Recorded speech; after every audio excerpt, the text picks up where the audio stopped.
ഹൈക്കോടതി ബെഞ്ച് ഇവിടെ 1958 വരെ ഉണ്ടായിരുന്നല്ലോ. അത് ഒരു സുപ്രഭാതത്തിന് നോട്ടിഫിക്കേഷൻ വെച്ച് മതിയാക്കിയതല്ല. അന്നത്തെ ജസ്റ്റിസ് രാമൻ നായർ പറഞ്ഞു നാളെ മുതൽ ഇവിടെ സിറ്റിംഗ് ഇല്ല.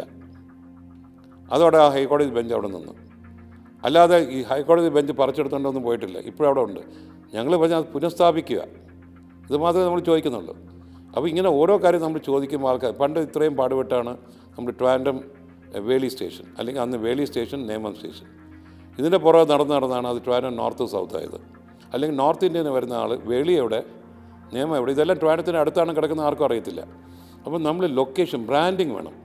അപ്പോൾ ട്രിവാൻഡ്രത്തെ ബ്രാൻഡിങ്ങിന് വേണ്ടി ഞങ്ങൾ നടക്കും. ബ്രാൻഡ് ചെയ്യുമ്പോൾ മാത്രമേ ആ സിറ്റി വളരുള്ളൂ. ഇത്രയും 10 നോട്ടിക്കൽ മൈൽസിൻ്റെ അപ്പുറത്ത് കപ്പൽ ഇങ്ങനെ പോവുകയാണ്.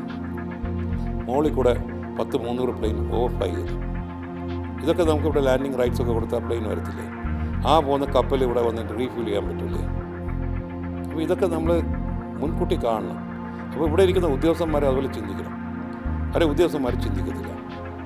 അപ്പോൾ നമുക്ക് താല്പര്യമുള്ളത് നമ്മൾ ടേക്കപ്പ് ചെയ്യും, അവർ കേൾക്കും. അല്ല, നമ്മളിത് ലോബി ഇത് ഞങ്ങൾ സത്യം പറയുകയാണ്. ഞങ്ങളിത് ലോബി ചെയ്ത് ലോബി എന്നുള്ള ഇവർക്ക് നിങ്ങൾ ചിലപ്പോൾ ചീത്ത പേരായിരിക്കും. ലോബി ചെയ്യാതെ ഇവിടെ ഒന്നും നടക്കില്ല.